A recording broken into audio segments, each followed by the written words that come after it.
Lotus Biscoff ஃப்ளேவரில் ஒரு Benito கேக்கா அது எப்படி பண்ணுறதுன்னு பார்த்துடலாமா? ஸோ இந்த கேக்கை பண்ணுறதுக்கு நான் ஒரு லேயர் ஆஃப் ஸ்பாஞ்ச் எடுத்துட்டேங்க.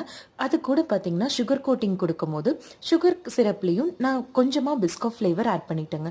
ஸோ ஒவ்வொரு பைட்லேயும் உங்களுக்கு அந்த லோட்டஸ் பிஸ்காஃப் ஃப்ளேவர் நல்லாவே தெரியுங்க. அண்ட் அதுக்கு மேலே பார்த்தீங்கன்னா ஒரு லேயர் ஆஃப் விப்பிங் க்ரீம் கொடுத்துட்டு அதுக்கு மேலே பிஸ்காஃபை நல்லா ஸ்ப்ரெட் பண்ணி விட்டுட்டோங்க.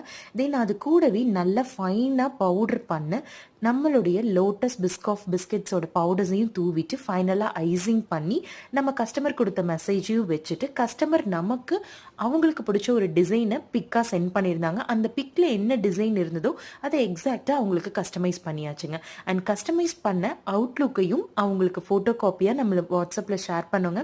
ஃபோட்டோ பார்த்ததுமே கஸ்டமர் ரொம்ப சாட்டிஸ்ஃபைட் ஆகிட்டு நல்லா ஹாப்பியாகவே நம்மளுக்கு மெசேஜ் பண்ணியிருந்தாங்க. கூடவே எனக்கு ஒரு 2 பீசஸ் ஆஃப் ப்ரௌனி கொடுத்துருங்கன்னு சொல்லி கேட்டிருந்தாங்க.